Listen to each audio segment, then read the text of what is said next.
Prince William has made it clear that Camilla is not the grandmother of his children. Princess Charlotte certainly has a lot in common with her mother. Princess Catherine took notice, encouraging her daughter, Princess Charlotte, to talk about her emotions. Have you ever caught someone bullying your child and felt your entire world stop? Catherine, Princess of Wales. Kate Middleton has officially become a princess. King Charles Roman III makes the announcement, thereby making Kate Princess of the realm. Walked in on Camilla, saying something to Princess Charlotte that made the little girl's face go pale. The composed royal everyone thought they knew went absolutely nuts. This isn't just palace drama. This is about the moment a mother caught her daughter being bullied by her own grandmother and decided enough was enough. Stay with us to uncover how Catherine's explosive reaction changed everything in the royal family forever. When a mother's instinct knew something was wrong, spring had arrived at Windsor, bringing with it another weekend packed with royal duties and family gatherings. For most people looking in from the outside, these events seemed perfect. Smiling faces, beautiful dresses, and generations coming together under historic roofs. But Catherine had learned something important over her years in the royal world. Things that look peaceful on the surface can hide storms underneath. That particular Saturday started with all the usual preparations: hair, makeup, the right outfit chosen weeks in advance. But as Catherine helped her daughter get ready that morning, something felt wrong. Charlotte wasn't her usual bright self. She wasn't complaining or acting out. She was just quiet, too quiet. The kind of silence that makes a mother's heart skip a beat because you know your child and you know when something's eating at them, even if they won't say it out loud. The gathering was meant to celebrate one of Queen Consort Camilla's charity projects. The Queen Consort has hosted a women's-only reception at Buckingham Palace to raise awareness of violence against women. Nothing too formal, just family coming together for lunch and conversation. Charlotte had been placed with the younger cousins in a separate room. It was standard practice, giving the kids their own space while adults talked about adult things. Catherine had settled her daughter into her seat, given her a kiss, and walked away, thinking everything would be fine. But 45 minutes later, Catherine spotted her daughter walking past a doorway. Charlotte's face had gone pale, her lips pressed together in that way children do when they're trying hard not to cry. She wasn't running or making a scene, but everything about her body language screamed hurt. Catherine excused herself immediately and followed her daughter down the corridor. She found Charlotte standing alone near a service entrance, staring down at her hands. When Catherine asked what happened, Charlotte's first response was to say nothing was wrong. But Catherine knew better. She crouched down and asked again, gently but firmly. That's when Charlotte finally spoke. She said that Granny Camilla had told her she was showing off, that she shouldn't speak unless someone spoke to her first. All Charlotte had done was answer a question during a guessing game with her cousins, just being a kid, playing with family. But apparently that was too much. Catherine held her daughter close, keeping her face calm. Even though everything inside her had shifted, she dealt with Camilla's sharp comments before. Little remarks about clothes or schedules or how things used to be done. Catherine had let those slide because they seemed small, not worth fighting over. But this was different. This involved her child, and suddenly all those small moments started adding up in her mind, forming a pattern she couldn't ignore anymore. The rest of that day felt different to Catherine. She moved through the scheduled activities with her usual grace, but now she was watching. Really watching. During refreshments, Catherine saw it happen again. Charlotte reached for a second pastry at the table. Before she could take it, Camilla turned and made a comment. Something about one being enough, about not appearing greedy. The words were wrapped in a smile, set in that tone adults use when they want something to sound like friendly advice. But Catherine heard the truth beneath it, another small cut. Another moment designed to make her daughter feel like she was doing something wrong just by being herself. William hadn't noticed yet. He'd been deeply occupied with his father and the palace staff, going over schedules, health updates, and preparations for the coming royal engagements. Catherine watched quietly, her thoughts heavy.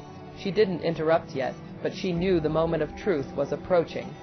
That evening, when they were finally home, away from the palace's watching eyes and whispers, she'd have to tell him everything. No more delays, no more silence. The thing that struck Catherine most wasn't just the comments themselves. It was how Charlotte was starting to change because of them. Her bright, confident daughter was learning to make herself smaller, quieter, and less noticeable. And that broke Catherine's heart in ways she couldn't explain. Later that day, tea was served in one of the main sitting rooms. The children were allowed to join for a short time. Charlotte came in with her brothers, trying to blend into the background. She picked up a book from the shelf and sat quietly by the fireplace, not bothering anyone, just trying to be invisible. Camilla entered the room moments later, laughing with one of her longtime assistants.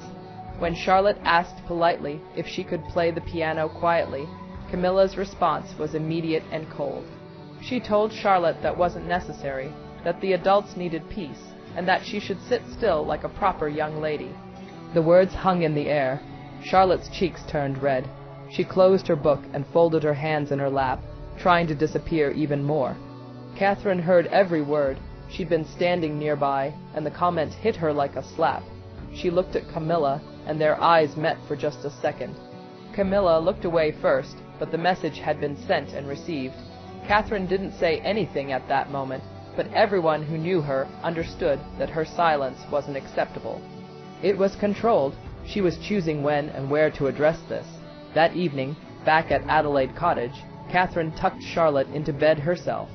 She sat on the edge of Charlotte's bed and asked her daughter directly if she'd felt upset during the day.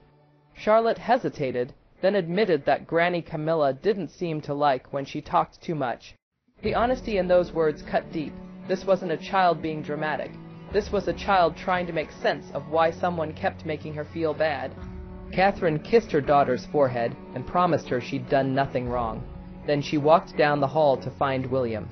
When he looked up from his desk and saw her face, he knew immediately that something serious had happened. Catherine told him everything. She didn't raise her voice or get emotional. She simply laid out the facts she'd witnessed, repeated Charlotte's exact words, and explained the pattern that had been building over weeks. William listened without interrupting, but by the time Catherine finished, his jaw was tight. He agreed completely. This wasn't something they could let continue. The moment Catherine snapped, the next morning, Catherine made a decision. Charlotte was supposed to attend a charity garden event that Camilla had organized for royal grandchildren. Catherine sent word that Charlotte wouldn't be coming, claiming a minor cold, but the real reason was simple. She didn't want her daughter in that environment again until she knew it was safe. When Camilla heard that Charlotte wouldn't attend, she made a comment to one of her staff members. Something about the princess being too delicate for a little dirt and outdoor work. The remark got back to Catherine through palace channels. And that's when something inside Catherine snapped. The polite tolerance, the careful navigation, the years of biting her tongue for the sake of family peace, all of it evaporated in an instant. The situation exploded the following weekend. Charles had invited William and Catherine to a private dinner at H. Highgrove. Catherine brought Charlotte along just to say good night to her grandfather before bedtime the next day. It seemed innocent enough, but the moment they walked into the main sitting room, the temperature dropped. Camilla was seated by the fireplace, barely glancing up as they entered. Charlotte, always polite despite everything, walked over and said a sweet good evening. Camilla didn't smile back. Instead, she made a pointed remark about whether Charlotte was too tired to be there. It was another jab, thinly disguised as concern, and this time Catherine had had enough. The room went quiet. Catherine's expression changed in a way that people who have only seen her smiling in public photos would never recognize. She calmly told Charlotte to say good night to her grandfather and head upstairs with the nanny. Charlotte hugged Charles and left, sensing the shift in energy.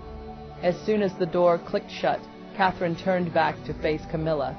The queen consort sat back in her chair, still holding her wine glass, and made another dismissive comment about Charlotte being overly sensitive. That was the final straw. William froze. Charles shifted uncomfortably, clearly hoping this would blow over. But Catherine stepped forward, and when she spoke, every word was measured and sharp. She said no. Her daughter wasn't too sensitive. She was a child who deserved to be spoken to with basic kindness. Camilla tried to brush it off, saying she didn't mean anything by her comments. But Catherine wasn't backing down anymore. She said this wasn't just about tonight. She'd been watching for weeks. She'd heard every cutting remark, every dismissive comment. every attempt to make Charlotte feel less than, and she was done pretending it wasn't happening. Charles tried to step in, but Catherine cut him off. She said if it were just one comment, they could move past it, but this was a pattern of behavior directed at her child, and she wouldn't stand by and watch her daughter's confidence get destroyed. Not by anyone, no matter their title or position in the family. Camilla looked at William, expecting him to rein in his wife. But William's silence spoke volumes. He stood beside Catherine, making it clear he was completely on her side. Catherine continued, her voice steady, but filled with fury. She said she'd tried to keep the peace because that's what's expected of her. She'd overlooked things that bothered her. But when it came to Charlotte, there would be no more overlooking, no more excuses, no more tolerating disrespect. Camilla finally set down her glass and leaned forward, insisting that Catherine was reading too much into innocent comments, that children were naturally resilient and Charlotte would be fine. But Catherine's response cut through that argument like a knife. She said, children remember exactly how they're treated, especially by the people who are supposed to protect them and love them. There was no screaming, no throwing things or dramatic exits. But the power in Catherine's controlled anger was more intimidating than any outburst could have been. This was a mother who had drawn a line in stone, and everyone in that room knew she meant every single word. William finally spoke up, backing his wife completely. He said they were simply asking for basic respect. Charlotte hadn't done anything wrong. She was just being herself, and that should never be treated as a problem. Camilla looked to Charles for support, but even he stayed quiet. After several tense minutes, Catherine excused herself from the room. William followed shortly after. Upstairs, Catherine found Charlotte already in bed. She sat beside her daughter and took her hand. She told Charlotte she'd done nothing wrong, that she'd been polite and kind, and that was all anyone could ever ask of her. Catherine reassured her that she never had to try to be perfect. She just needed to be herself. Downstairs, Charles attempted to change the subject. Camilla said very little. She didn't apologize, but she also didn't defend her actions again. The message had been received loud and clear. Back at Adelaide Cottage that night, Catherine and William talked in their bedroom. She told William that Camilla didn't need to like her. That had never mattered, but treating Charlotte with respect was absolutely non-negotiable, the fire that had driven her through the palace halls. William agreed completely. From now on, things will be different. Everything changed after that night. The days that followed showed just how serious Catherine had been. The next major event on Charlotte's schedule was her school recital at Lamrock. Catherine made the decision to keep the guest list limited to immediate family only. Camilla was not invited. The palace explained it away as a scheduling conflict, but people inside the royal household understood the real message being sent. In the press, nothing appeared different. Official photographs still showed the family united, smiling together at public events. But behind palace walls, a clear shift had taken place. Camilla remained present at major state functions because protocol demanded it, but she kept her distance from Charlotte. The cutting remarks stopped. The dismissive looks ended. Catherine had proven something important that day at High Grove. Even in a family built on centuries of hierarchy and tradition, some lines cannot be crossed without serious consequences. She'd spent years being the perfect royal, smiling through difficulties, putting duty first. But when it came to her children, all of that took a backseat. Being a mother would always matter more than being a princess. The following summer, when the family gathered at Balmoral in Scotland, everyone noticed the new distance. Catherine never left Charlotte alone in any room where Camilla might be. It wasn't dramatic or obvious, but it was there. Charlotte slowly began to come back to herself. She laughed more freely. She spoke up during family meals without looking nervously around first. She stopped trying to make herself invisible. One afternoon at Balmoral, Catherine was in the drawing room when a staff member mentioned that Charlotte was in the sunroom with Camilla. Catherine immediately excused herself and went to find them. As she approached, she heard Camilla's voice telling Charlotte that it was important to listen more and speak less, and adding a comment about how Catherine herself sometimes forgot that lesson. Catherine opened the door without knocking. Camilla looked surprised. Catherine calmly called Charlotte over, saying she'd been looking for her. Charlotte got up immediately and went straight to her mother's side. Camilla tried to explain that she was just having a friendly conversation. Catherine's response was ice cold. She said she'd heard exactly what was being said, and Charlotte didn't need to be corrected every single time she opened her mouth. Camilla folded her arms, mentioning that she'd raised children herself. Catherine's reply was final. She said Charlotte was growing up just fine, and she'd continue to do so without being made to feel like a problem. Then she added one more thing. She said she'd like to see more kindness shown around her daughter, and that shouldn't be too difficult to honor. Camilla went silent. It was a calculated silence, the kind used by people who know they've lost but won't admit it. Catherine didn't care about getting an apology. She just needed the behavior to stop, and her message had been delivered clearly enough. After they left the sunroom, Catherine knelt beside Charlotte in the hallway. She whispered to her daughter that she'd done absolutely nothing wrong. Charlotte nodded, understanding that her mother was protecting her. Catherine told her she never needed to be afraid of speaking up or being herself. By the end of that week at Balmoral, palace staff had noticed significant changes. Camilla kept more distance from the children during meals. She didn't comment on their behavior or the way they spoke. She simply stayed in her lane. It was a small shift to outsiders. But in the royal world where everything carries meaning, it was huge. Catherine hadn't caused a public scandal. She hadn't given tabloids ammunition or created messy headlines, but she'd done something far more powerful. She'd established a boundary that no one could miss or misunderstand. Even Charles, who loved both women and had hoped time would smooth everything over, realized that when Catherine stood her ground about her children, there was no negotiation. That summer ended with the traditional family photographs. Everyone lined up on the castle steps, smiling and waving for cameras. To the world, they looked like the perfect united royal family. But inside those palace walls, everyone knew the truth. Camilla had lost something she probably didn't even realize was slipping away: Catherine's willingness to tolerate things for appearance's sake. That tolerance was gone now, replaced by fierce protective instinct that put her children's well-being above everything else. The woman the public saw curtsying and smiling gracefully at royal events was real, but so was the fiercely protective mother who would go absolutely mad if anyone dared to hurt her child. Catherine had shown everyone, including Camilla, exactly where her true loyalties and priorities lay, and she'd made certain that her daughter would never again feel small, voiceless, or dismissed within her own royal family circle, no matter the consequences or who stood in her way. Now it's over to you. If you were in Catherine's shoes, would you have kept your calm and handled things with the same grace? Or would you have confronted Camilla much sooner, refusing to let the tensions simmer behind the palace walls? Do you think Camilla truly crossed a line that no royal could overlook?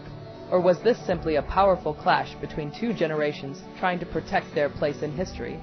Share your unfiltered thoughts in the comments below. We'd love to know what you think. And if this smiled, a real happy smile for the first time in a very long time. Charlotte brought her some clean clothes from her closet. "These might fit," she said. Lily looked down at the soft sweater in her hands, her eyes wide with disbelief. "You're giving me this, of course," Charlotte said. "You're my guest." Later, Charlotte showed her some of her toys. She even brought out her favorite stuffed animal and said, "You can hold it if you want." For a while, they played. They laughed. They were just two girls being kids. No thrones, no streets, just joy. But then footsteps.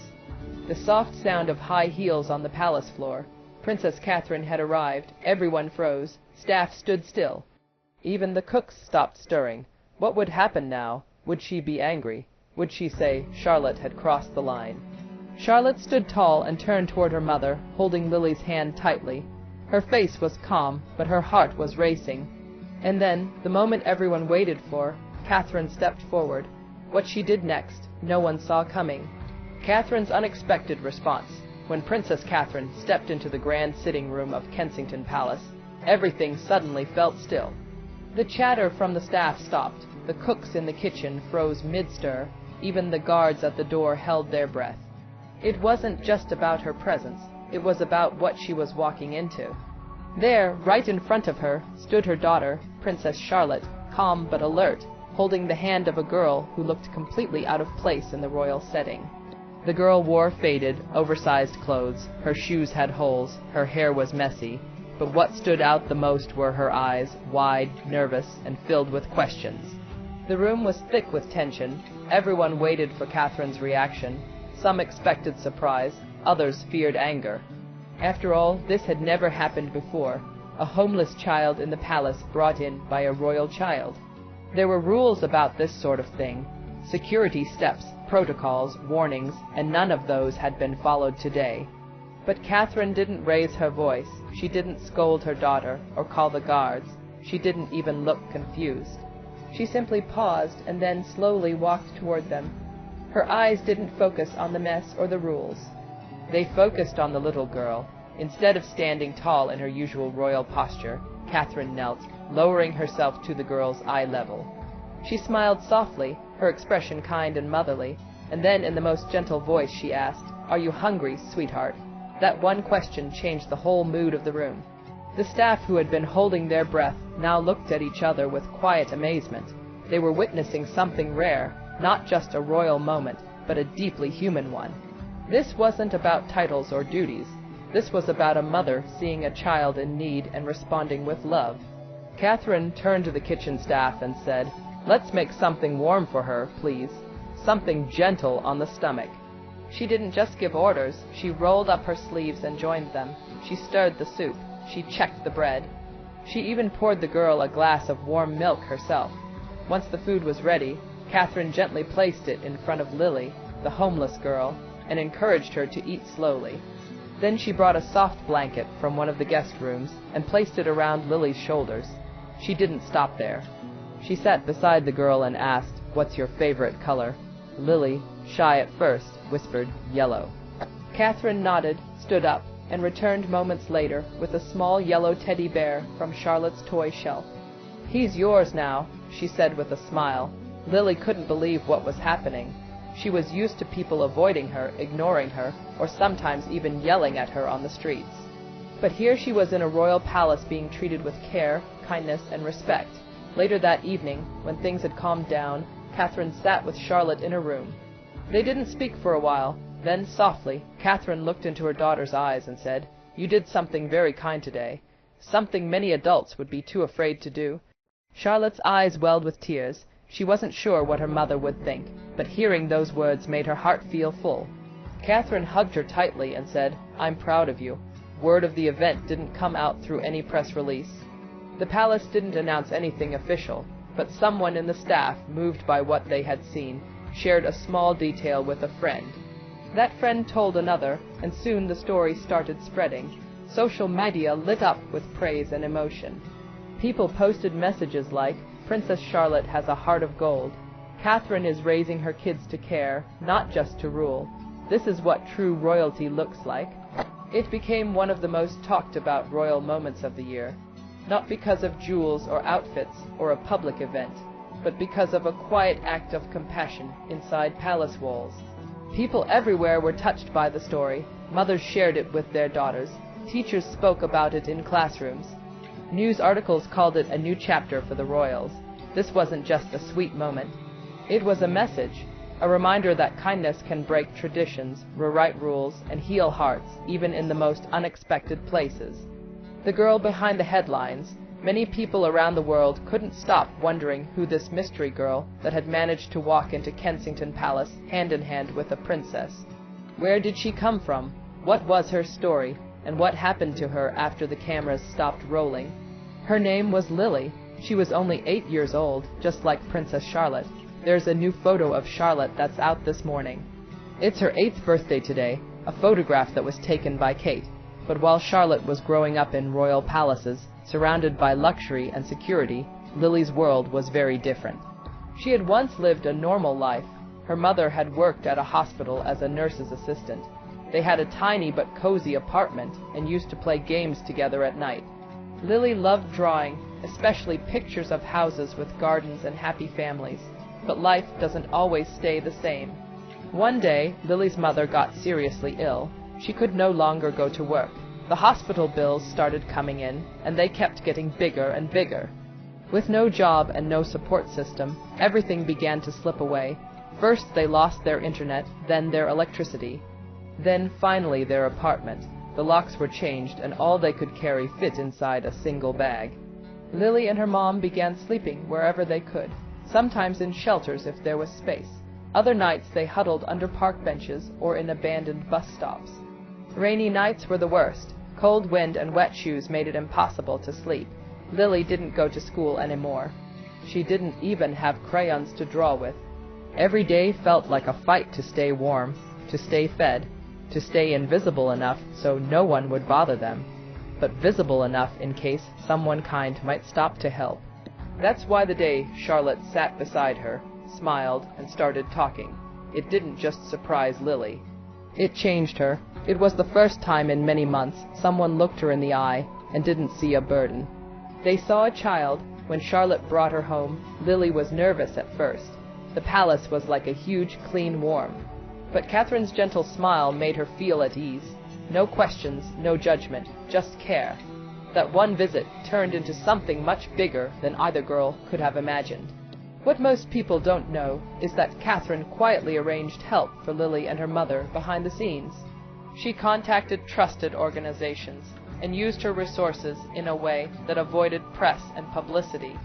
It wasn't about headlines, it was about dignity. Lily and her mom were given temporary housing right away. Doctors were sent to help the mother recover. Lily was enrolled in a nearby school with a counselor who understood trauma. She got new clothes, warm meals every day, and even a box of crayons with her name written on the lid. They weren't just given charity, they were given hope, a new start, a new chapter. But Lily's story didn't end there. Catherine kept in touch privately. Charlotte would write little notes and send small gifts. Sometimes it was a stuffed animal. Sometimes it was a drawing. They didn't need big gestures. Their friendship was quiet but strong. Meanwhile, Lily and her mom asked to stay out of the media. They didn't want to become a symbol or a headline. They just wanted to live quietly like any other family. And Catherine respected that deeply. Yet, despite the privacy, word still got out. A staff member had shared the story anonymously, not to gain attention, but because they were moved by what they saw. And just like that, the world started to respond. People everywhere felt touched. It wasn't just about a princess helping someone. It was about how that one moment inspired many. Donations to homeless shelters spiked across the UK. Schools held kindness weeks. Local churches, businesses, and families began offering meals and clothes to people on the streets. People who had never paid attention to the homeless before started to see them just like Charlotte did, because that's the quiet power of small moments. They seem ordinary when they happen, but they plant seeds. Seeds of kindness, of courage, of change. And sometimes those seeds grow into something the whole world can feel. Lily may have been just a girl behind the headlines, but to many she became the reminder that even in the darkest moments, a little light can change everything. The royal family's new message. For a long time, the British royal family has followed strict rules. They walk a certain way, speak a certain way, and behave like symbols of tradition. Everything they do is carefully planned. Smiles are practiced, outfits are chosen with care, even words are measured. This is what royalty has always looked like. But times are changing. Over the last few years, the world has started to see a new side of the royal family, a more human side. And this heartwarming story about Princess Charlotte and Lily may be one of the clearest signs yet. It wasn't part of a royal plan. It wasn't a public event.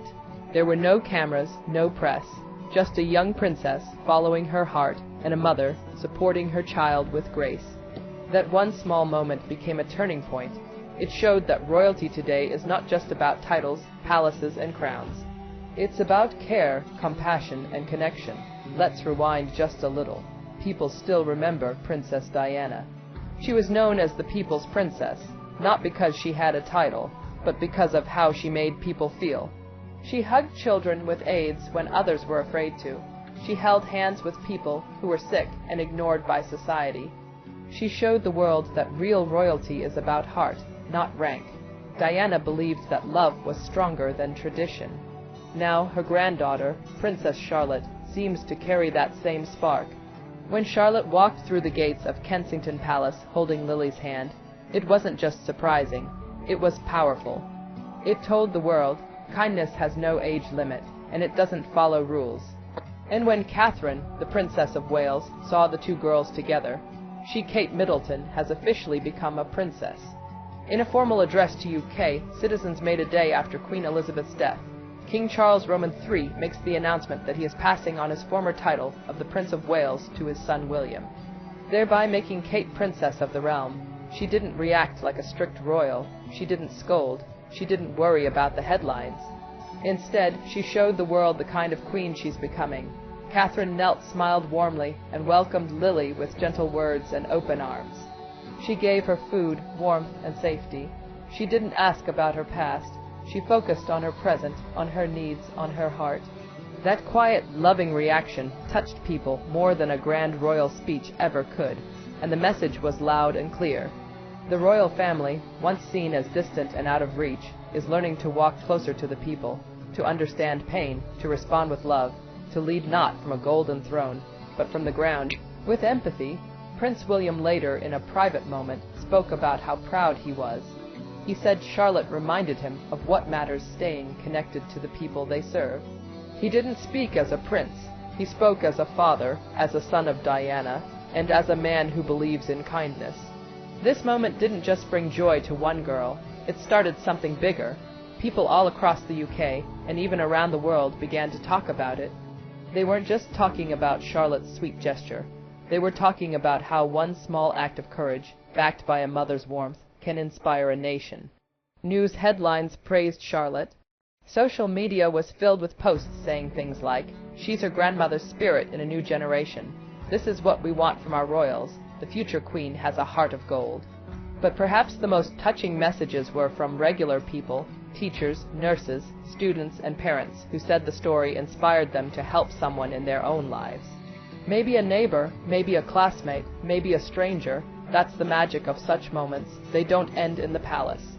They ripple outward, and now people are wondering what kind of Queen Charlotte might grow up to be one day. If this is how she behaves at 8 years old, what kind of leader could she be as an adult? Charlotte's bold step and Catherine's loving reaction have become a symbol of change, a reminder that sometimes the most powerful royal message is not delivered in a speech, but in a quiet act of kindness, and perhaps that's the message the royal family wants to send. Now, kindness isn't against the rules. It's the new royal rule. This wasn't a story about titles. It wasn't about royal laws or traditions. It was about something far more real, a child who saw another child in pain and decided to help. Princess Charlotte didn't wait for permission. She didn't worry about rules. She followed her heart, and what followed was a moment that touched millions. Catherine's response was the perfect example of grace, and irrevocable. She leaned in. As a mother, as a woman, and as someone who understands that real royalty isn't just about bloodlines, it's about compassion. The little homeless girl may never wear a crown, but for one special day, she felt seen, safe, and loved, and that's something no throne can offer. This story spread because it gave people hope. It reminded us all that kindness still exists, that even in the most unexpected places like a palace, hearts can open. And maybe that's the biggest lesson of all. In a world filled with noise, rules, and judgment, sometimes a quiet act of kindness speaks the loudest. Charlotte's story will be remembered not just because she's a princess, but because she acted like a true one. And that's what made this moment unforgettable. So the next time you pass someone in need, remember this story. You don't need a crown to change the world, just a little heart and the courage to care.